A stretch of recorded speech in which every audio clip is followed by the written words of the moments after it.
Bueno, vamos a platicar con el señor Craig Kelly, quien es subsecretario de Estado adjunto para el Hemisferio Occidental de Estados Unidos. Señor subsecretario, muchas gracias y buen día.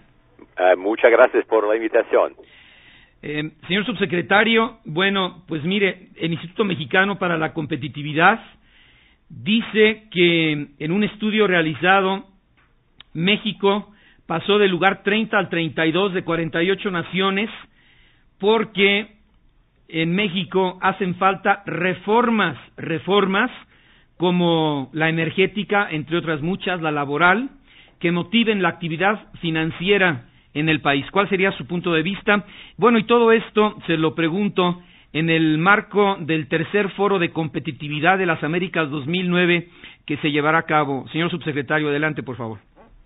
Sí, es interesante el dato que está citando. Yo creo que uno de los usos de un foro de competitividad es que nos da a todos, incluido Estados Unidos, la oportunidad de enfrentar ciertas debilidades en nuestros sistemas junto con otros países. Es más fácil cuando uno está trabajando con otros para conversar sobre mejores prácticas, reformas en otros países, etcétera, porque todos tenemos desafíos en nuestros sistemas. Yo creo que el foro de competitividad muestra la realización que estamos viviendo un periodo de fuerte globalización y para preparar a nuestros ciudadanos para este futuro tenemos que trabajar juntos entre gobierno y sector privado para mejorar la educación, la capacitación, investigación y desarrollo, y podemos hacerlo en forma coordinada. Yo le pregunto si en su país, en la Unión Americana,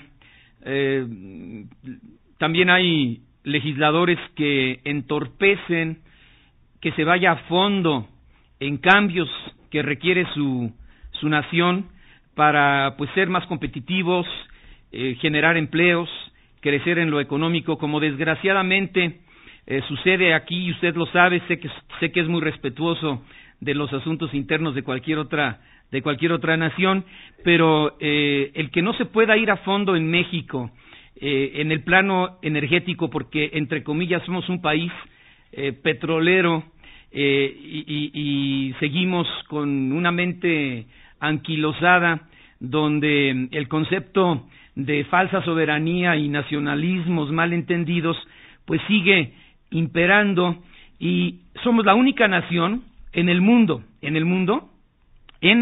me estoy refiriendo a otras como Cuba, como Venezuela, como Corea del Norte, donde sí se permiten asociaciones estratégicas con empresas públicas en todos sentidos como Petrobras, para pues explotar y optimizar los recursos con los que cuenta México, y aquí desgraciadamente seguimos sin avanzar, y lo único que se ha podido lograr es la construcción, como usted bien sabe, de una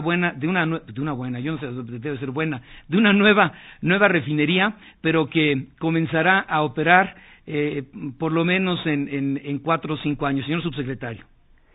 Bueno, como usted bien dice, es para los mexicanos conversar sobre sus prioridades, sus desafíos enteros en cuanto a energía. Es cierto que cuando el presidente Obama invitó a nuestros socios en la región a una sociedad en cuanto a energía y clima, esto fue el resultado de una conclusión que en el mundo de hoy necesitamos trabajar juntos, abrir nuestros sistemas, cooperar más en cuanto a energía y el clima, porque tenemos en la región algunos de los países más importantes en cuanto a producción de energía: Canadá, Estados Unidos, México, Venezuela, Trinidad y Tobago, Colombia y varios otros también.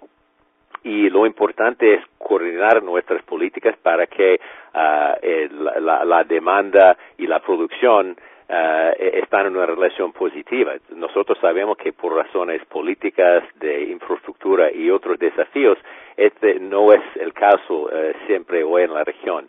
Y esta sociedad que anunció el presidente Obama tiene como objetivo justamente mejorar esta coordinación.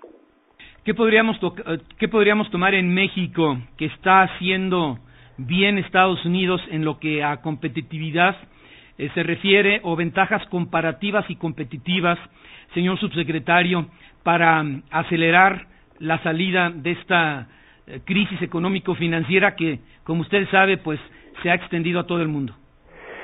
Bueno, no es para Estados Unidos dar cursos a otros países, solo que el foro que tuvo lugar acá en Santiago concluyó que incrementar la competitividad es en el interés de todos los países. Entonces, cualquier política interna que mejore la competitividad en todos los sectores es bueno no solamente para el país concernado, pero también para toda la región. Entonces, la apertura es la llave para el futuro de un mundo más globalizado.